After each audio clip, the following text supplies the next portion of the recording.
Welcome to Prescribing Lifestyle, the podcast that's all about empowering you to live your healthiest, happiest life. I'm your host, Dr. Avi Charlton, and each week we'll dive into the latest research, practical tips, and inspiring stories to help you optimize your well-being. From nutrition and fitness to mental health and mindfulness, we'll explore every aspect of lifestyle medicine, giving you the tools you need to make informed decisions and take control of your health. Whether you're looking into preventing disease, managing chronic conditions, or simply elevate your quality of life, Prescribing Lifestyle is here to guide you on your journey to wellness. So, sit back, relax, and get ready to embark on this transformative adventure towards a healthier, happier you. Let's dive in. Okay. Welcome to another episode of Prescribing Lifestyle. Thank you, listeners, for tuning in. Today, I have Julia Rudakova from Oxygen Revolution. Welcome to the podcast, Julia. Thank you. Thank you. This is a bit interesting because this is the first time I'm doing a live podcast in Melbourne in my clinic. And it's a little bit different. It's not on Zoom, it's not virtual, and we're doing it in person. It is different. This is my first time too. So it's amazing how you meet people online. How I met Julia was I was sending out some invitations on LinkedIn and I searched functional breathing and I came up with Julia, who's the naturopath. She works local, and then we met up for lunch about 4 or 5 weeks ago, and she has so much in common with me. We talk about breathing, we talk about eating real food, low carb, and she does very much similar things to me.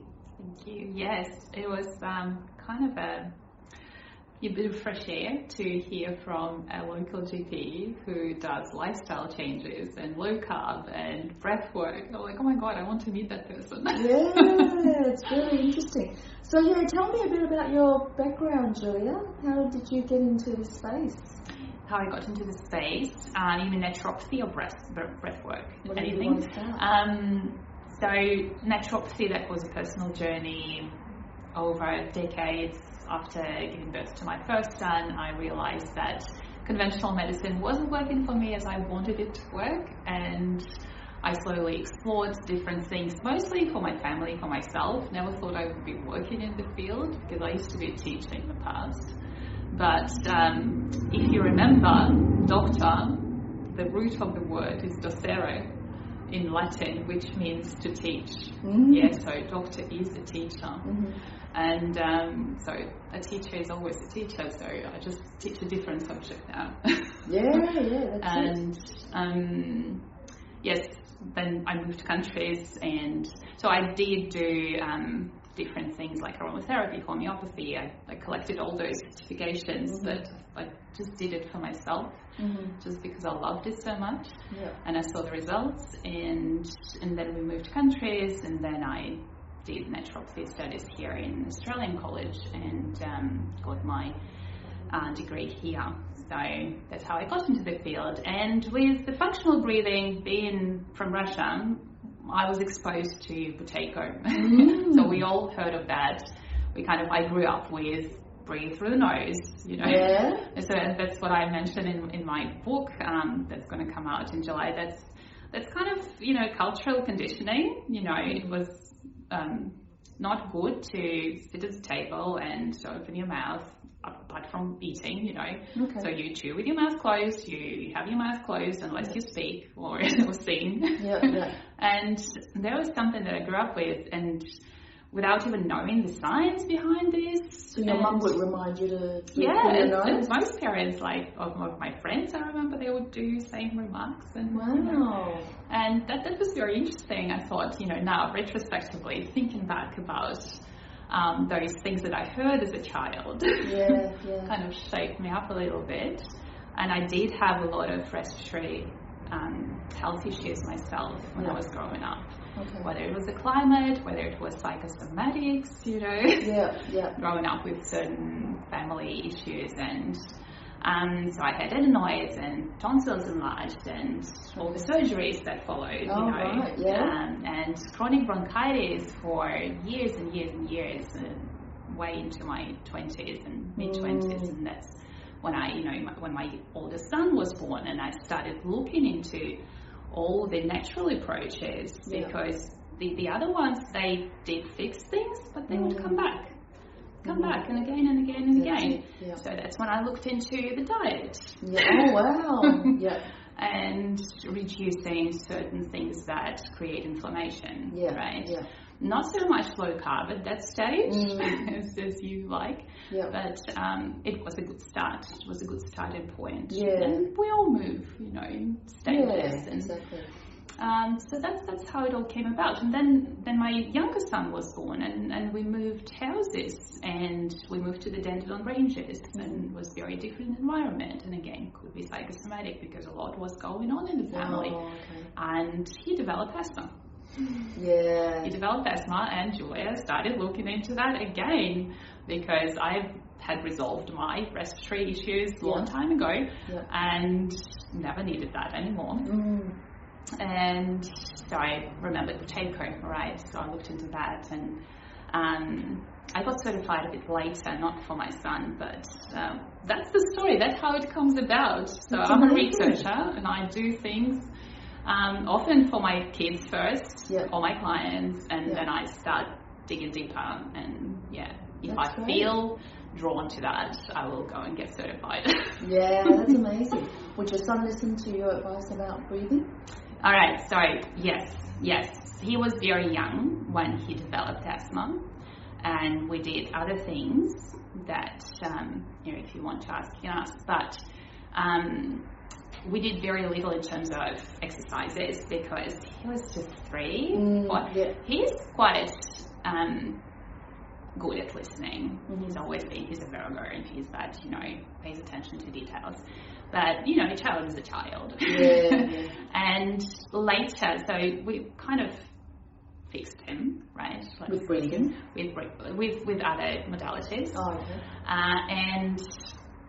And then he started school, and he had been asthma-free for a good 5 years before his first school camp in grade 3.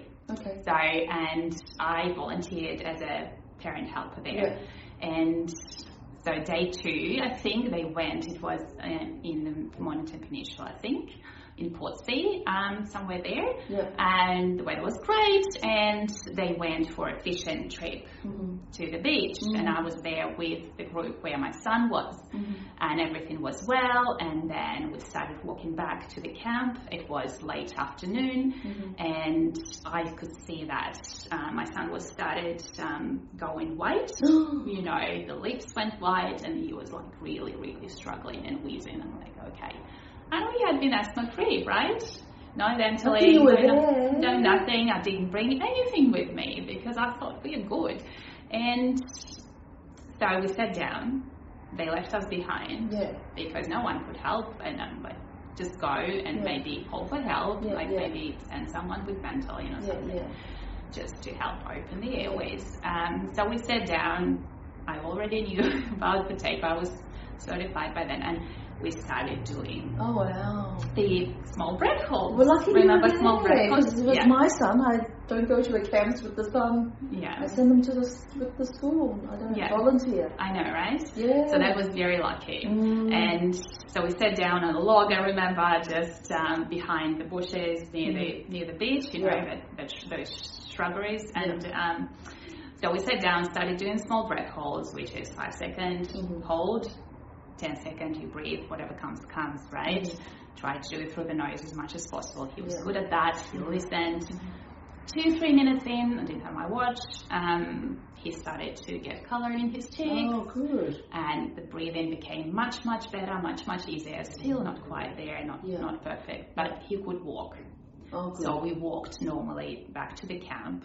And that was that, and he had to go home with his dad though, because he still needed to recover from that, so he was unable to participate in the evening activities. Did you need to go to hospital then? No, Well, there was no hospital, but I did send them back and they recovered with other things. And well, that's great. yes, but this is like, I call it breathe-in Ventolin, small breath holds. Yeah. It is so, and you know with Ventolin, you know that you never know how much is left, Yes. right? Yeah. Statistically, it does help in like 40%, Mm-hmm. but even then, you never know, right?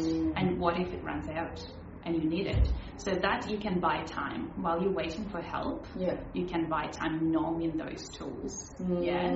So teaching people about that, and that's why I love what you do. You're a doctor, and you can give that tool to people. Yeah. Yeah. So that if they run out of their medication, they can have that time while they're waiting for help. That It is is so great. important. It's huge because it is life-threatening condition. Breathing is the first thing that keeps us alive, right? Yeah. But if you know how to slow down your breathing, Yes. that's amazing. Focus on the nasal breathing, yeah? Slow down a little bit. Breath holds accumulate that carbon dioxide, that nitric oxide, yeah? Yes. To open things up there, yeah? That's it.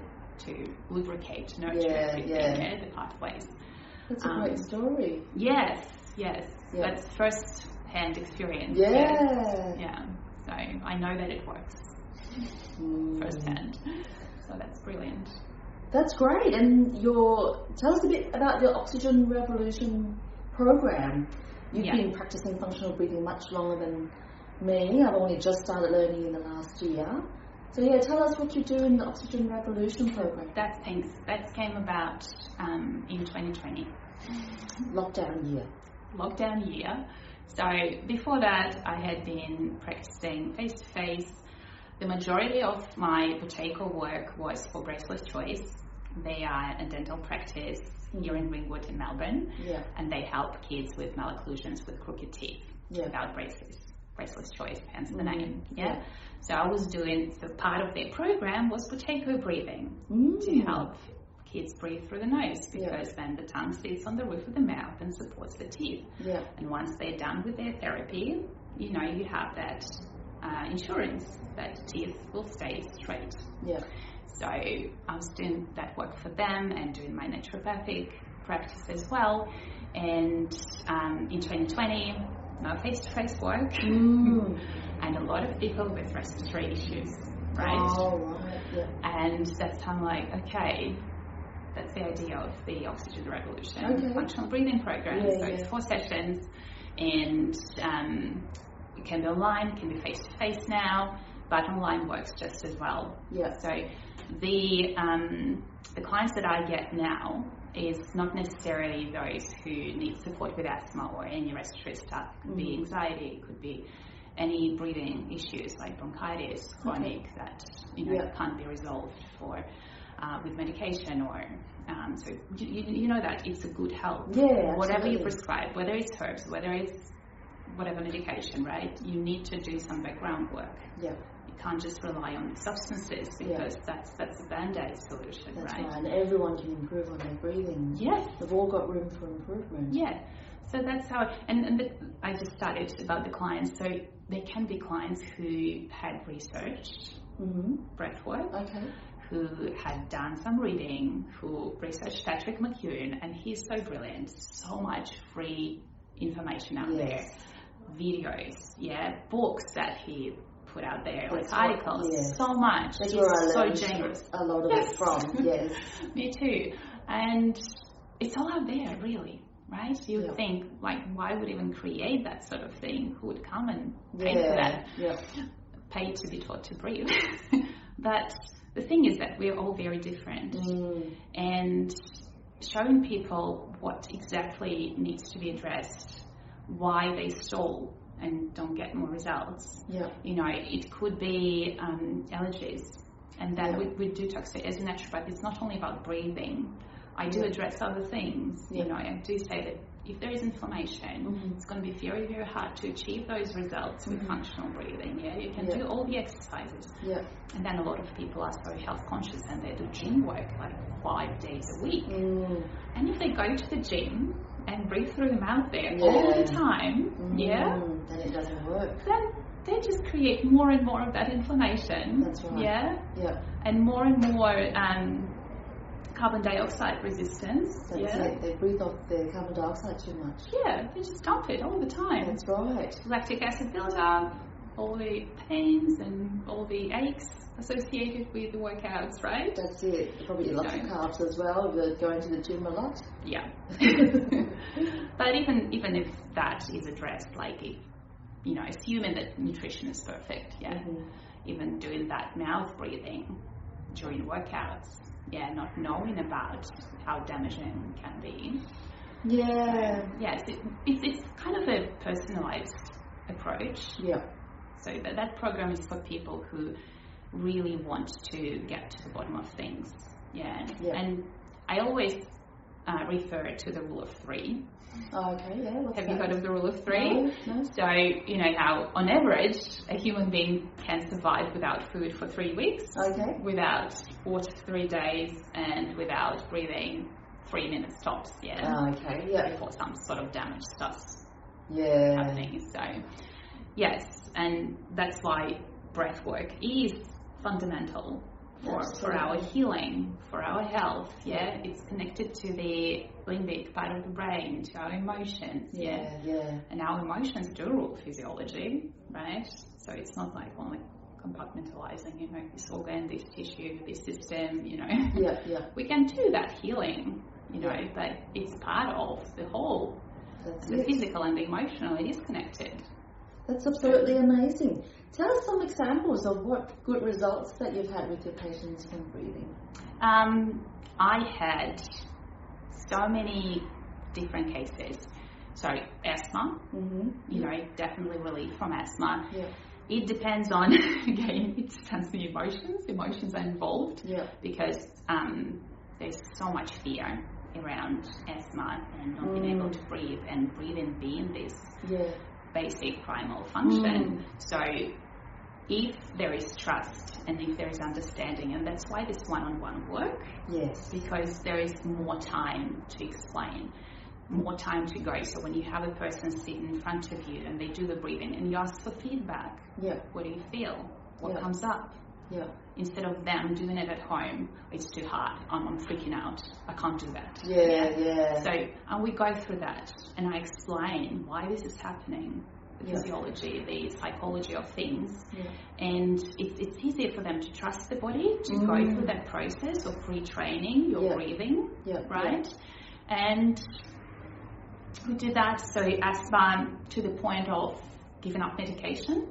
Get rid of all the steroid inhalers and penicillin. Well-controlled asthma. Or really, really dialing it down to, some cases when it's absolutely necessary. Like with my son, when, once in a while, once in a blue moon, they still keep their Ventolin in their handbag. Just an insurance sort of thing, but they don't use it as much anymore. Because they know they can help themselves and they correct that chemistry, that background chemistry. And I had people with emphysema.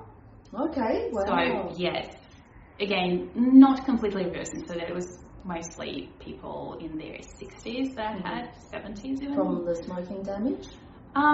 They did smoke in the past, and there was some environmental exposure to certain things for work. And we did achieve good results stabilizing so they don't deteriorate. Great. So yes, again, I'm not saying it's a cure, but you can achieve great results and help reduce medication. And for me, that's a huge thing. Reducing medication means reducing inflammation, means having more energy. Absolutely, I think us as doctors just overlook on all the natural things that can be done. We're not taught on all the natural things. It's such a pity. It takes me all these 20 years later, I'm learning about it. Love it. I love what she does. So we should have been taught 20 years ago in medical school, but nobody teaches us all these things. Even nutrition, right? How big is it? Exactly. We only had like a small few hours on nutrition and nothing on breathing. Few hours. Maybe a few hours, maybe not. Wow. I can't even remember, it was 20 years ago. But all the nutrition stuff I've learned in the last few years, and all the breathing stuff in the last year Yeah. that I've learned. Nothing before that. Yeah. We learn to give medications, puffers, ventilating, how many puffs, but never been taught how to slow down breathing and do breath holds. And how logical is it, right? To save that carbon dioxide, right? Yeah, that's it. To calm the nervous system so that you don't go into that mode. And you do go into that mode when you have an asthma episode, right? Yeah, of course. Yeah. Yeah. It is a stressful event for the body. So we're teaching people about what is happening, Yeah. right, inside of them, Yeah. physiologically and psychologically, that it's okay. Yeah. You just work with that instead of medicating yourself and then medicating yourself for anxiety and then medicating yourself for blood sugar regulation. And you get this polypharmacy. You know the story. That's it. You know the story. I hope you told it for polypharmacy. But trying not to is the plan. Yeah. Yeah. That's great. What about your naturopathy work? What sort of conditions do you treat with your naturopathy? So that's a cool question, because if you go back to the roots of holistic naturopathic medicine, it's not the conditions that we treat, it's people that we work with, right? So, and you know, there are some people who can eat all the carbs in the world and they won't develop diabetes, right? And they won't put on weight because there's so many other things that are involved. Yeah, like all hormones speak to each other, right? You know, we can talk about endocrine conditions, but there are other things, There are emotions and stress, and, you know, your adrenals will talk to your thyroid and everything, and insulin and melatonin. It's like a dance, right? Yeah. It's a beautiful dance in the body. And so it is a person. It is talking about what's happening in their life. Yes, there is symptoms. They always come with some sort of symptoms. That's why they show up, because they're in discomfort, in pain. Something is happening, and it can be symptomatic for some time for them, using, you know, herbs and nutraceuticals, you know, some minerals, and just to give them that stability, to bring them to some neutral point so that they can breathe and cope with further work. So that's basically how it works. I don't really do a lot of testing. I do refer people for some tests to GPs, but have you heard of hair test analysis? Yes, So this is something that probably the only test that I use that I think gives me some results to work with. Very, very tangible things to work with to correct that internal chemistry. It is about manipulating the body a little bit. I'm not very much for that. But for some individuals who are really, really lost, who don't have the energy, who are stressed to their eyeballs, and that can bring them to that neutral point, as I said before, and help them, give them that energy, energy molecules to start coping better, and then introduce further work, whether it's psychological work, whether it's whatever, even dietary changes in that situation, sometimes difficult. So we do it very slow. We start with the diet, like nutrition is everything, right? But we do it slowly. So for some people, they can, like that was me many moons ago when we did GAPS diet for my younger son. And I just cleared my pantry. Old stuff out, new stuff in, right? That's me. That's my personality. Other people need to do steps by steps. Okay, we take this out, we put this in. So just tell us about what the GAPS diet is. I've heard of it. But some listeners might not be familiar with the GAPS diet. GAPS stands for Gut and Psychology Syndrome. So it's developed by Dr. Natasha Campbell-McBride. She's in England now, I believe. And initially it was for people on the spectrum, for, you know, dyspraxia, dyslexia, ADD, autism, those things. And the premise is the gut-brain connection. You know, the microbiome in the gut, how it affects the brain, development, parasites, microbiome, how it affects the brain. You know, and So that's what it's all about. It's correcting this to help this. Yeah, that's amazing. But so what do you eat when you're on the GAPS diet? It is pretty much low carb. Yeah, okay. Yeah, however, they do allow things like sweeteners, as in honey. Okay. Certain sweetness are allowed in some quantities. And it is important, I think, especially when working with children, young adults, just their physiology demands certain carbohydrate for energy. Yeah. And so it's not completely like keto. No, not keto. It's not a keto diet. Yeah. So, but there is no grains. So it's low carb. There's no grains, none whatsoever, not even gluten-free grains. So like no rice, no quinoa. Like a paleo diet. It is. Yes, it is. Yeah, you can say so. Again, paleo. Sometimes people get really, really specific. What is paleo? It's Paleolithic era. It's exactly this. It's not this. So it's even paleo has different definitions nowadays, right? And keto, there is relaxed keto, there is this keto. Yeah.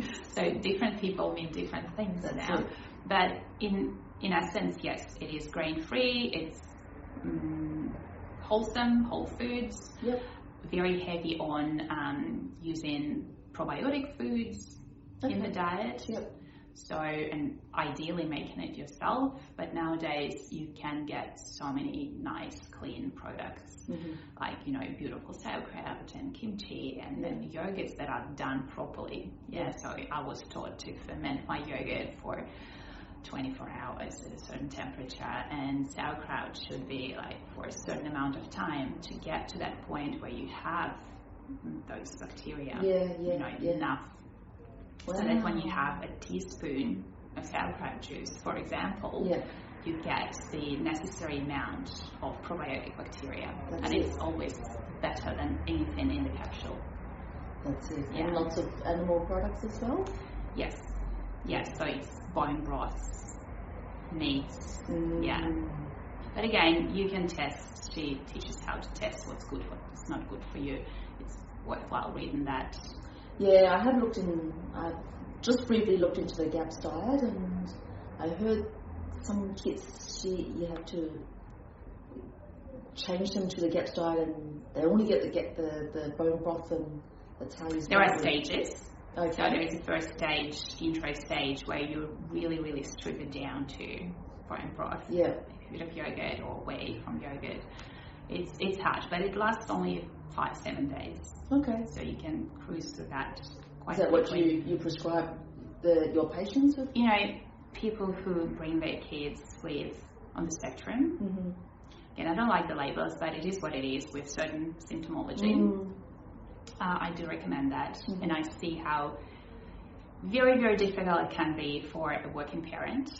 I was blessed because there was early in the life of my younger child, and I did have the time to focus on him and to devote myself pretty much fully to his recovery. And it was quite speedy. Again, maybe because I had the time, because he was young, but we had that brush with the spectrum with him. And he improved a lot with the GAPS diet. Oh, there's nothing left. Great. It was like a miracle. Fantastic. Again, I don't know why. Sometimes you have certain results, but you definitely get results. Yeah. People definitely, and I was part of that community for a few years when I was working with my family, and I saw you get to know people, not only online, but you really, really get to know people, and you get to know their lives, and I saw amazing results, like, with people that I got to know closely as friends, and I could see what they achieved from being non-verbal to starting to speak, for example, right? But it is a long journey. It wasn't like 2 months. It was 2 years in the making. Wow. Huge dedication. And it is what it is. There is no judgment. Everyone is doing their best. I believe that. Every parent is doing their best with the resources that they have. But the information is out there. And it is possible to do that gradually. Or I recommend start it on the school holidays. When you don't have those distractions, when you don't have to do lunch boxes and and things run like around that. and sports. And At least see how it goes. Even within like 2-3 weeks, you can achieve certain results. Yeah. With digestion, 100%. Awesome. I mean, our gut is quick. And also, just on that note about diets, because I know you're passionate about diets as well, the things that I come across a lot is people start doing all the diets and they get some results. But the thing is that we do need enzymes. We do need digestive juices to be able to digest things. Mm-hmm. And that's the biggest problem for me. Like, you can embark on any diet you want, but if the nervous system is not working great, you know, you're not going to achieve results, and people fall off the bandwagon, people, you know, develop other things. And that brings us back to breathing, because it is so good so working on the balancing the nervous system, right? Calm them down and working on the mind. Yes. And even the digestion, right? When you do diaphragmatic breathing, that's it, right? You massage all the internal organs, vagus nerve that innervates everything. So it's just so amazing. That's amazing. So when you breathe properly, your diaphragm goes down and massages the internal organs and the gut and the liver. Everything moves. Makes it when you all breathe work like this. properly. Yeah, absolutely. And most people, well, you've been doing that for a bit shorter time. Yeah. But what I see is that they breathe so heavily with their chest. Yes. And sometimes, well, you have this table too, so we have a table in the middle of the room and they put them on the table. Yeah. And I put a heavy book on them. Yes. Right? And sometimes they can't even move that. The action is lost, those muscles. They're not using their belly for breathing. And what I do, I stand behind them and press on their shoulders. Okay. Right? Yeah. And I have to press really hard on those pecs.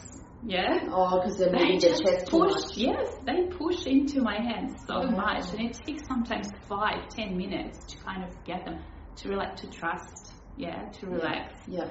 You know, drop the shoulders. Imagine your head, your neck is relaxed, and it's and do they learn to breathe with their belly after? Well, it takes a bit of time. Well, the longest we did about 20 minutes. Normally, I'll leave like 10 minutes at the end of the session to show them how to correct. But I did go over time a few times because I really wanted them to get that sensation. The belly breathing. Yeah. Wow. So it's amazing. That's awesome. I love your work, Julia. Thank you. That's great. I love your work. That's awesome. So I just want to touch on some practical tips for our listeners about healthy lifestyle. What's your take on, give us a few tips on what's your take on having a healthy lifestyle to not just live normally, but to thrive and survive. And it's an interesting question, seriously, because sometimes I want to say all the things that I want to say. And sometimes people get so caught up in this healthy life idea, and they chase that and they forget to live. However, I will say a few things. So, first things first, educate yourself about breathing. People do get into a dysfunctional pattern just because of the bombardment from the environment, the toxins, the stress in life. So it is important to do that, and all the things that eat when you're hungry. Like, only eat when you're hungry. You cannot digest anything when you're not hungry. The juices are not there. So that's the thing. And sunlight. Sunlight in the morning. Between sunrise and 10 a.m. so important. It resets your circadian rhythm. And as I said before, all hormones, they talk to each other, so that will create this hormonal cascade, this beautiful work that needs to be done by your body. And that's the only way to do that. That's why we have the environment. That's why we're on this earth. We have our beautiful star that supplies us with the heat and light. And it's not about heat, it's more about broad spectrum light. We are with this fluorescent light all day long. It's not the same wavelength. and it's not conducive to health long term. So we do need to get some 15-20 minutes at least. Get your cup of air, go for a walk. It's like you can't fit it in. Even with shift workers, I'm like, have your morning break, because everyone's got breaks at work, right? Yeah. Do get them. Yeah. Smokers are legal, but you can get some sunlight break instead of smoking break. That's it. Right? So just those little things, Eat when you're hungry, eat enough, don't overeat, get your sunlight, educate yourself about breathing. So easy, everything's free. And movement. Just exercise. Move, park as far as you can from the entrance to the supermarket. Or like even on the street somewhere. Carry those things, that's your weightlifting, right? You don't need to go to the gym, you can just do that. Carry the shopping. Right. Yeah, that's great. Those things. You've written 2 books. Tell me about the books that you've written. Oh yes. The book's there on the table. Should have taken it out. So the first one is kids' book. Again, because I started with Buteyko for doing work for Braceless Choice, and I've worked with children primarily, so from the age of 5 to 15. And for those younger ones, they don't have that long attention span. They want to play more than just sit and listen to my instructions. And when they leave the room, they're off with their parents. And some parents are really good with, creating some visuals and engaging them. And some parents are not equipped with that. They're just busy, maybe. And maybe they're busy, right? But we're all different. We all have different skill sets for life. So I thought that there is nothing in the market, none whatsoever, for them to engage them into breathing exercises. So it's called 4 Journeys. It's basically, there's some information for parents at the start. I think it's very important to read that, why we do that.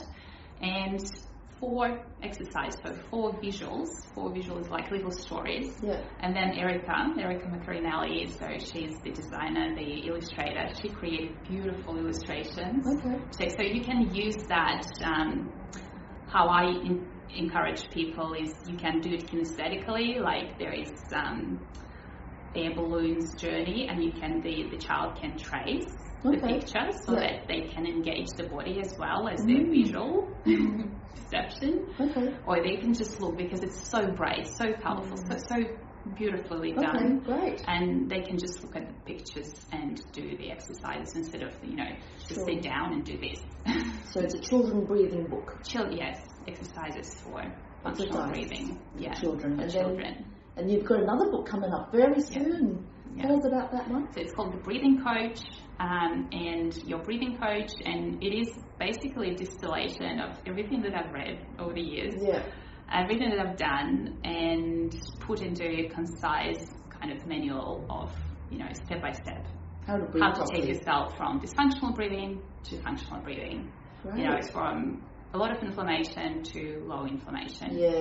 And because, as I said before to you, before we started doing this podcast, people would come to me and I would refer them to certain books, James Nestor's and they're big books, they're great books, I love them, I love reading. And most people love reading too. However, they would come back and they would say to me, Julia, it's a big book and it's so nice, can you just tell me in a nutshell, just in a couple of sentences, what I do?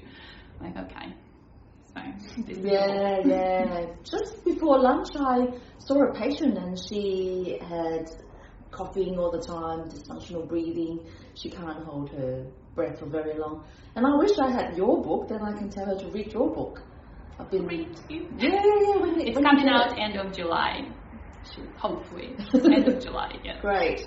So I told her to go to Buteyko YouTube channel and Oxygen Advantage YouTube channel and look into it. But it's not personalised to a person. If I had. But also, to have something offline.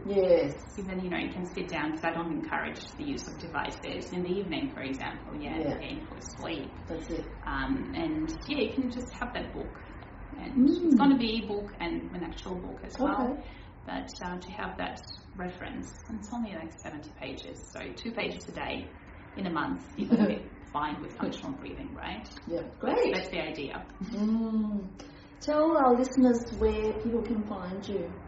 So So you can find me. It's oxygenrevolution.com.au. That's my website. I update it regularly.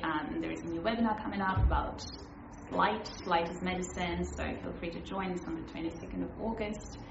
And all the updates today, and social media, Instagram, oxygen_revolution. That's me. Thank you, Julia. That's amazing. Thank you so much for having me. Thank you for coming to my clinic in Montana, and we do a live podcast. That's great. Yeah, great experience. Yeah. Thank you. Great. Well, thank you all the listeners for tuning in.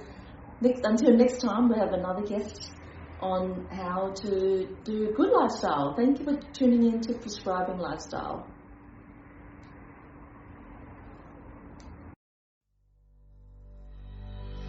Thank you for tuning in to another episode of Prescribing Lifestyle podcast. Before we wrap up, I have an exciting news to share. I have a new ebook called Low Carb Made Easy. It's now available. This guide is perfect for anyone looking to dive into the low carb lifestyle. Inside, you'll find the basic theory behind low carb eating, a detailed food list, practical meal plan, and a variety of delicious recipes. It's designed to make a journey to better health easier, simpler, and enjoyable. For those who prefer a hard copy, head over to my website and register your interest using the link provided. My website is www.mlcclinic.com.au. Head to online store. Remember, the information shared in this podcast, it's for educational purposes only and not proper medical advice. Always consult your medical professional before making any changes to your lifestyle and diet, or you can come and see me in Melbourne Low Carb Clinic. If you enjoyed this episode, don't forget to subscribe, leave a review, and stay connected with us on social media. Your feedback will help us improve and reach more listeners. Lastly, if you found this episode helpful, please share it with your friends and family. Together, we can make a positive impact to our health and our communities. Thanks again for listening, and as always, stay healthy and happy. Until next time.